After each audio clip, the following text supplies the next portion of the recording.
ലോക chess champion Magnus കാൾസനെ തുടർച്ചയായ 3 മത്സരങ്ങളിൽ പരാജയപ്പെടുത്തിയ രമേഷ് ബാബു പ്രജ്ഞാനന്ദ എന്ന 17 വയസ്സുകാരൻ്റെ വിജയം ആഘോഷിക്കുകയാണ് നമ്മളെല്ലാവരും.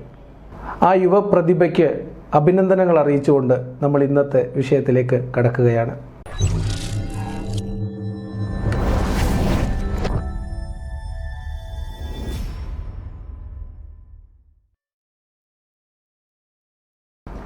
ലോക ചെസ് ചാമ്പ്യനെതിരെ ആധികാരികമായ തുടർച്ചയായ 3 വിജയങ്ങളിലൂടെ മിന്നും പ്രകടനം നടത്തിയ തമിഴ്നാട് സ്വദേശിയായ പ്രജ്ഞാനന്ദയാണ് ഇപ്പോൾ വാർത്തകളിലെ താരം. ഈ യുവ പ്രതിഭയുടെ വിജയം ആഘോഷിക്കുന്നതിനിടയിലാണ് മറ്റൊരു വാർത്ത ഇപ്പോൾ പുതുതായിട്ട് പ്രചരിക്കുന്നതായിട്ട് ശ്രദ്ധയിൽപ്പെട്ടത്. സൗദി ഗ്രാൻഡ് മുഫ്തി പുതിയ സാഹചര്യങ്ങളിൽ ചെസ്സ് കളി നിരുപാധികം ഹറാമാണ് എന്ന ഒരു ഫത്വ പുറപ്പെടുവിച്ചതായിരുന്നു വാർത്ത. സോഷ്യൽ മീഡിയയിലും ഓൺലൈൻ മാധ്യമങ്ങളിലും യൂട്യൂബ് ചാനലുകളിലൊക്കെ ഇത് വലിയ വാർത്തയായി പ്രജ്ഞാനന്ദയുടെ വിജയാഘോഷ പോസ്റ്ററുകൾക്ക് ഒപ്പം തന്നെ പ്രചരിക്കുന്നതായിട്ടും കണ്ടു. അപ്പോൾ ഇത് കേവലം യാദൃശ്ചികമാണോ എന്ന് നോക്കിയപ്പം യാദൃശ്ചികമായിട്ട് വന്ന ഒരു വാർത്തയാവാൻ സാധ്യതയില്ല എന്നാണ് എനിക്ക് മനസ്സിലാവുന്നത്. എന്തുകൊണ്ടായിരിക്കാം അങ്ങനെ ഈ ഒരു വാർത്ത ഇത് രണ്ടും ഒരുമിച്ച് പ്രചരിച്ചത് എന്നറിയാൻ വേണ്ടി ഞാൻ അതിനെക്കുറിച്ച് ഒന്ന് നോക്കിയ സമയത്ത് മനസ്സിലായത് ഇതൊരു പഴയ ഫത്വയാണ്. 2016 പുറത്തിറങ്ങിയിട്ടുള്ള ഏകദേശം 6 വർഷം മുൻപ് പുറപ്പെടുവിച്ച ഒരു ഫത്വയായിരുന്നു അത്.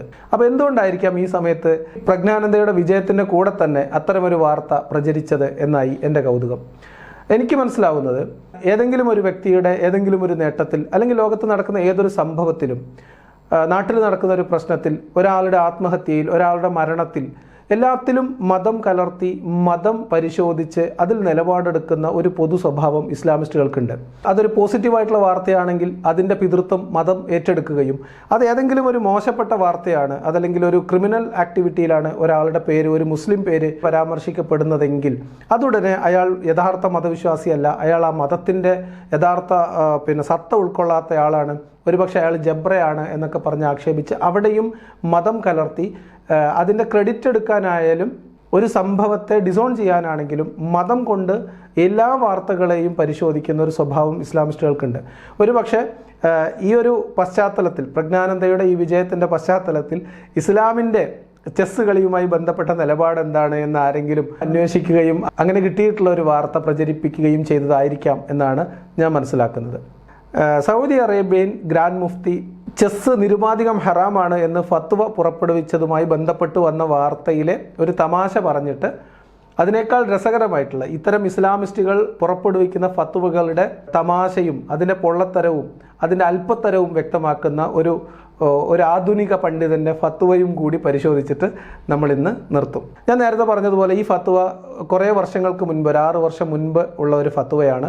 അത് ആ സമയത്ത് തന്നെ രാജ്യാന്തര മാധ്യമങ്ങളൊക്കെ വലിയ വാർത്തയാക്കി പ്രസിദ്ധീകരിക്കുകയും ഒക്കെ ചെയ്തിട്ടുണ്ട്.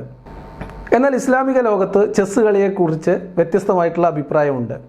നമുക്കറിയാം ഇസ്ലാമിലെ കളികളെക്കുറിച്ച് നമ്മൾ പിന്നെയും പറയേണ്ടി വരുന്നതിൽ തമാശയാണ്.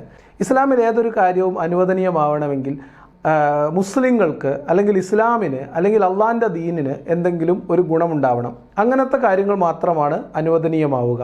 ഇപ്പോൾ കളികളെക്കുറിച്ച് നമ്മൾ പറയുന്ന സമയത്ത് ഹലാലായ കളികൾ സുന്നത്തായ കളികളൊക്കെ പലതവണ വിശദീകരിച്ചുകൊണ്ട് നമ്മൾ അതിലേക്കൊന്നും പോകുന്നില്ല. അപ്പം ഈ ചെസ്സിനെ സംബന്ധിച്ച് അതിൽ ഹറാമായിട്ട് ഗണിക്കപ്പെടാവുന്ന കുറേ സംഭവങ്ങളുണ്ട് എന്നും പല ഹദീസുകളെയും ഖുർആൻ വചനങ്ങളെയും ഒക്കെ വ്യാഖ്യാനിച്ചുകൊണ്ട് ചെസ്സ് കളി ഹറാമാണ് എന്ന് വിചാരിക്കുന്ന അത്തരത്തിൽ ഫത്വ കൊടുത്ത നിരവധി പണ്ഡിതന്മാരുണ്ട്. അതേ സമയത്ത് ചെസ്സിനകത്ത് ഇസ്ലാമിന് ഗുണകരമാവുന്ന എന്തൊക്കെയോ ഉണ്ട് എന്ന ഒരു കാരണം മുൻനിർത്തിയിട്ട് അത് ഹലാലാണ് എന്ന് വാദിക്കുന്ന ഒരു വിഭാഗം പണ്ഡിതന്മാരുണ്ട്. എന്താണ് ചെസ്സ് കളിയിൽ ഇസ്ലാമിന് ഗുണകരമാവുന്നത്? യുദ്ധതന്ത്രം, സ്ട്രാറ്റജീസ്, അതുപോലെ തന്നെ ബുദ്ധികൂർമ്മത, ഇതൊക്കെ ഇസ്ലാമിന് വേണ്ടി ഉപകരിക്കും എന്നുള്ളത് കൊണ്ട് അത് അനുവദനീയമാണ് എന്ന് വാദിക്കുന്ന ഒരുപാട് പേരുണ്ട്. അപ്പം എന്നെ സംബന്ധിച്ച് എൻ്റെ ചെറുപ്പത്തിലൊക്കെ എൻ്റെ വീട്ടിൽ അനുവദിക്കപ്പെട്ടിരുന്ന 2-3 കളികളിൽ ഒരു കളി ഇതായിരുന്നു. ചെസ്സ് കളിക്കാൻ കുഴപ്പമില്ല. എന്നാൽ അതേ സമയത്ത് ക്യാരംസ് കടുത്ത ഹറാമാണ്, അത് കളിക്കാൻ പാടില്ല. ക്യാരംസ് കളിയുമായി ബന്ധപ്പെട്ട് ചെറിയ പ്രായത്തിലുള്ള രസകരമായിട്ടുള്ള ഓർമ്മകളൊക്കെ ഉണ്ട്, അതൊക്കെ ഉള്ളിലിരിക്കട്ടെ. അപ്പോൾ എന്തായാലും ഇസ്ലാമിക ലോകത്ത് ചെസ്സ് ഇങ്ങനെ അനുവദനീയമാണോ അനുവദനീയമല്ലേ എന്ന കാര്യത്തിൽ 2-3 അഭിപ്രായങ്ങളൊക്കെ ഉള്ളതാണ്. എന്നാൽ ഇന്ന് നമ്മൾ പരിശോധിക്കുന്നത് ചെസ്സ് കളി അനുവദനീയമാണ് എന്ന് വാദിക്കുന്ന ഒരു ആധുനിക പണ്ഡിതൻ ഒരു ചോദ്യത്തിന് ഉത്തരമായിട്ട് ഒരു സംശയ നിവാരണ പരിപാടിയിൽ അദ്ദേഹം പറയുന്ന ഒരു ഭാഗമാണ് നമ്മൾ കേൾക്കുന്നത്. നമുക്ക് അതിലേക്ക് പോകാം. അതേപോലെ തന്നെ ചെസ്സ് കളി ഹലാലാക്കാനുള്ള ചില സൂത്രപ്പണികൾ കൂടി അദ്ദേഹം പറഞ്ഞു തരുന്നുണ്ട്. അങ്ങേയറ്റം പരിഹാസ്യമായ അദ്ദേഹത്തിൻ്റെ അത്തരം സൂത്രങ്ങൾ കൂടി കണ്ടിട്ട് Abdullah from Canada says, what's the ruling on playing chess? Chess is an issue of dispute among scholars. Some scholars say that it is totally prohibited, and they narrate a hadith that Ali, may Allah be pleased with him, passed by people praying chess, and he said, "Ma hadhihi at-tamathil allati antum laha aakifun?" What are these idols that you are worshipping? This is being quoted from the Quran for those who were worshipping idols and not playing a game. So a lot of scholars say that this is haram. അപ്പോൾ അതാണ് നിരവധി പണ്ഡിതന്മാർ, നിരവധി Islamic scholars പല കാര്യങ്ങളും ഹദീസും ചരിത്രവും ഖുർആനും ഒക്കെ വെച്ചുകൊണ്ട് ചെസ്സ് ഹറാമാണ് എന്ന് വാദിച്ചിട്ടുണ്ട്. എന്തുകൊണ്ടാണ് ചെസ്സ് ഹറാമാണ് എന്ന് അവർ വാദിക്കുന്നത്? അത് നമ്മൾ നേരത്തെ പരാമർശിച്ച സൗദി അറേബ്യയിലെ ഗ്രാൻഡ് മുഫ്തി പുറപ്പെടുവിച്ച ഫത്വയോട് സമാനമായിട്ടുള്ള കാരണങ്ങൾ തന്നെയാണ് മിക്ക പണ്ഡിതന്മാരും, ചെസ്സ് ഹറാമാണ് എന്ന് പറയുന്ന മിക്ക പണ്ഡിതന്മാരും അതിന് കാരണമായിട്ട് പറയുന്നത്. On the basis that it wastes time and that it is not befitting of a Muslim to engage in such games, and there is a probability that one would miss the salat and a probability of gambling. And with all due respect, I believe that all of these justifications are not accurate. അപ്പോൾ അതാണ് പല കാരണങ്ങളുണ്ട്. നമസ്കാരം മുടങ്ങും, അതുപോലെ തന്നെ gambling സാധ്യതകൾ, അതുപോലെ തന്നെ മുസ്ലിങ്ങൾക്ക് എന്തെങ്കിലും പ്രത്യേകമായിട്ടുള്ള പ്രയോജനമുണ്ടാവുന്ന കാര്യമല്ല, ഗുണപരമല്ല, സമയം വെറുതെ മെനക്കെടും എന്ന കാരണങ്ങൾ കൊണ്ട് തന്നെയാണ് ധാരാളം പണ്ഡിതന്മാർ ഇത് ഹറാമാണ് എന്ന് പറയുന്നത്. എന്നാൽ ഇദ്ദേഹത്തിൻ്റെ അഭിപ്രായത്തിൽ ഇത് ഹലാലാണ്. Everything nowadays can waste your time. So what's the ruling on screening your WhatsApp or Facebook or Twitter? What's the ruling on taking a ride for 2-3 hours with the guys, with the boys, hanging out at cafes, drinking coffee, etc.? It's halal. But how do I define whether it's wasting time or not? അതാണ്. അങ്ങനെ നമ്മൾ പരിഗണിച്ചാൽ സമയം മെനക്കെടുത്താത്ത, സമയം waste ചെയ്യാത്ത എന്താ നമ്മുടെ ഇടയിലുള്ളത്? നമ്മളിപ്പം വാട്സപ്പ് സ്ക്രോൾ ചെയ്ത് നോക്കുന്നു, ഫേസ്ബുക്ക് നോക്കുന്നു, ഇതൊക്കെ നമ്മൾ സമയം മെനക്കെടുത്തുകയാണ്. അപ്പം അതുപോലെ തന്നെ നമ്മൾ കൂട്ടുകാരുമായിട്ട് സോ കോൾഡ് ഇസ്ലാമിൻ്റെ ഭാഷയിൽ പറഞ്ഞാൽ ഹലാലായ കാര്യങ്ങളുമായി ബന്ധപ്പെട്ട് കറങ്ങിയടിച്ച് നടക്കുന്നു, ടൂറ് പോകുന്നു. ഇതൊന്നും ഹറാം അല്ലല്ലോ. സമയം വേസ്റ്റ് ചെയ്യുന്നത് വെച്ച് നോക്കുകയാണെങ്കിൽ ഇതൊക്കെ ഹറാമായിട്ട് പരിഗണിക്കണം. അപ്പോൾ കേവലം സമയം മെനക്കെടുത്തുന്നു എന്നതിൻ്റെ പേരിൽ ചെസ്സ് ഹറാമാണെന്ന് പറയുന്നതിൽ അർത്ഥമില്ല. ഇതൊക്കെ ഹലാലായതുകൊണ്ട് ചെസ്സും ഹലാലാണ്. പക്ഷേ ചെസ്സ് ഹലാലാവണമെങ്കിൽ നേരത്തെ പറഞ്ഞ ചില കാര്യങ്ങളിൽ നിന്ന് വിട്ടു നിൽക്കണം. ചില കണ്ടീഷൻസൊക്കെ ഉണ്ട്, അത് അദ്ദേഹം പറയും. If I'm not playing around and being distracted from my obligations, I'm doing my prayer on time, I'm doing my obligations towards my parents, my wife, my children, my work, my studies, and I have free time and I would like to waste it and entertain myself in halal means, what's wrong in that? നമ്മൾ നമ്മുടെ ഉത്തരവാദിത്തങ്ങളൊക്കെ ചെയ്ത് മതപരമായിട്ട് നമ്മളെ ഏൽപ്പിച്ചിട്ടുള്ള കടമകളൊക്കെ ചെയ്ത് മുന്നോട്ട് പോവുകയാണെങ്കിൽ ബാക്കിയുള്ള സമയം നമ്മൾ ഇതുപോലെ വിനോദങ്ങളിലോ അല്ലെങ്കിൽ വേറെ എന്തെങ്കിലും ആനന്ദത്തിന് വേണ്ടിയോ ചെലവഴിക്കുന്നതിൽ എന്താണ് തെറ്റ് എന്ന യുക്തിപരമായിട്ടുള്ള ഒരു ചോദ്യമാണ് ഇദ്ദേഹം ചോദിക്കുന്നത്. യഥാർത്ഥത്തിൽ ഇസ്ലാമിൽ അങ്ങനെ യുക്തിപരമായ കാര്യങ്ങൾ മുൻനിർത്തിയിട്ടൊരു കാര്യം ഹലാലാണോ ഹറാമാണോ എന്ന് വിധിക്കാൻ കഴിയില്ല എന്നുള്ളത് വേറൊരു വശം. ഇങ്ങനെ ഇദ്ദേഹം പറയുന്നത് കേൾക്കുമ്പോൾ നിങ്ങൾക്ക് തോന്നും ഇദ്ദേഹം ഭയങ്കര പുരോഗമന ആശയം പറയുന്ന വളരെ എന്താ പറയുക, വളരെ ഫോർവേഡ് ആയിട്ടുള്ള ഒരു ചിന്തയാണ് നമ്മളോട് പങ്കുവെക്കുന്നതെന്ന്. എങ്ങനെയൊക്കെ പുരോഗമനം പറഞ്ഞാലും ഇസ്ലാമാണ് നിങ്ങളെ നയിക്കുന്നതെങ്കിൽ നിങ്ങളെ എത്രമാത്രം അത് പരിഹാസ്യമാക്കുമെന്നതിൻ്റെ ഉദാഹരണം ഇദ്ദേഹത്തിൻ്റെ വാക്കുകൾ അവസാനിക്കുന്നതിന് മുമ്പ് നമുക്ക് ബോധ്യപ്പെടും.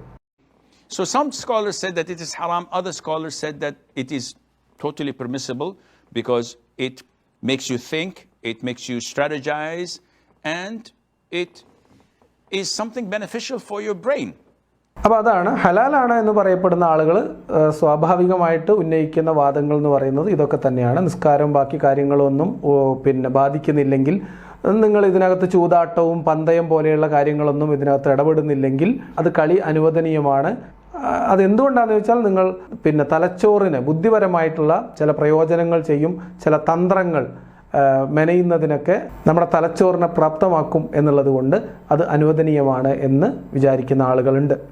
എന്നാൽ ഇത് ഹലാലാണ് എന്ന് സ്ഥാപിക്കുന്ന അത്തരം പണ്ഡിതന്മാരും ഇത് ഹലാലാണ് എന്ന് ചോദ്യത്തിന് മറുപടിയായി പറയുന്ന ഇദ്ദേഹവും ചെസ്സ് കളി ഹലാലാവണമെങ്കിൽ നേരത്തെ പറഞ്ഞ നിസ്കാരം മുടങ്ങുന്നില്ല, അല്ലെങ്കിൽ ഹറാമായിട്ടുള്ള കാര്യങ്ങളൊന്നും ഇടപെടുന്നില്ല എന്നത് മാത്രം നോക്കിയാൽ പോരാ, മറ്റു ചില കാര്യങ്ങൾ കൂടി വളരെയധികം നിങ്ങൾ ശ്രദ്ധിക്കേണ്ടതുണ്ട്. അതുകൂടി കേൾക്കാം. And the knight, when you play chess, I think it's on the format of a horse, and this is a statue. It has to be covered because this is totally haram to have. This is a statue, a 3D statue of a horse. അതാണ്. ഇങ്ങനെയൊക്കെ ആണെങ്കിലും നിങ്ങൾ chess കളിക്കുമ്പോൾ ഒരു കാര്യം പ്രത്യേകം ശ്രദ്ധിക്കണം. അതിലെ കുതിര എന്ന് പറയുന്ന കരു, ആ കരുവിനെ നിങ്ങൾ എന്ത് ചെയ്യണം, അത് ഒരു പ്രതിമയായതുകൊണ്ട് നിങ്ങൾ അതിനെ മറക്കണം. കാരണം അതൊരു ബിംബമാണ്, അതൊരു പ്രതിമയാണ്, അത് ഹറാമാണ്. അതുകൊണ്ട് കുതിരയെ നിങ്ങൾ കവർ ചെയ്യണം. എങ്ങനെ കവർ ചെയ്യണം അദ്ദേഹം പറഞ്ഞുതരും. 2 സൂത്രങ്ങളുണ്ട്. So you break the head of the knight or put a helmet on it, whatever, it's a knight after all. Do something, and I think there's nothing wrong in doing it for half an hour a day. അതാണ്. അങ്ങനെ നിങ്ങൾ ആ കുതിരയുടെ തല ഒടിച്ച് കളഞ്ഞിട്ടോ അല്ലെങ്കിൽ അതിന് ഒരു ഹെൽമെറ്റ് വെച്ച് കൊടുത്തിട്ടോ ആ ബിംബം എന്ന സംഭവം അവിടുന്ന് ഒഴിവാക്കിയതിന് ശേഷം നിങ്ങൾക്ക് ചെസ്സ് കളിക്കുന്നതിന് പ്രശ്നമില്ല എന്നുള്ളതാണ്. അപ്പോൾ എത്രയൊക്കെ പുരോഗമനപരമായ ആശയം പറഞ്ഞു വന്നാലും ഇസ്ലാമാണ് നിങ്ങളെ നയിക്കുന്നതെങ്കിൽ ഇതുപോലെ പരിഹാസ്യമായിട്ടുള്ള ചില വാദങ്ങളിൽ വന്ന് ഈ സാധനം തട്ടി നിൽക്കും. അത് പറയാൻ വേണ്ടിയിട്ടാണ് ഇന്ന് ഈ വീഡിയോ ഞാൻ ചെയ്തത്. ഇനി നമ്മുടെ നാട്ടിലൊക്കെ ഉണ്ടായിരുന്ന മറ്റൊരു രസകരമായിട്ടുള്ള വാദം, ചെസ്സ് ഹലാലാക്കാനുള്ള വാദം, അതിൽ കിങ്ങിൻ്റെ തലയിൽ ഒരു പ്ലസ് ഉണ്ട്, ഒരു കുരിശ് പോലെ. അപ്പോൾ അത് എന്തായാലും നമുക്ക് ഹറാമാണ്. അതുകൊണ്ട് എന്ത് ചെയ്യണം നമ്മൾ ആ കുരിശ് ഒടിച്ച് കളയോ അല്ലെങ്കിൽ ഇത് പറഞ്ഞതുപോലെ അതിന് മറ്റു വല്ല പ്രതിവിധിയും കാണുകയോ ഒക്കെ ചെയ്യേണ്ടതുണ്ട് എന്ന് ചെസ്സ് ഹലാലാണ് എന്ന് വാദിക്കുന്ന സാധാരണക്കാരായിട്ടുള്ള മുസ്ലിങ്ങൾക്ക് പോലും അഭിപ്രായ വ്യത്യാസം ഉണ്ടാവില്ല.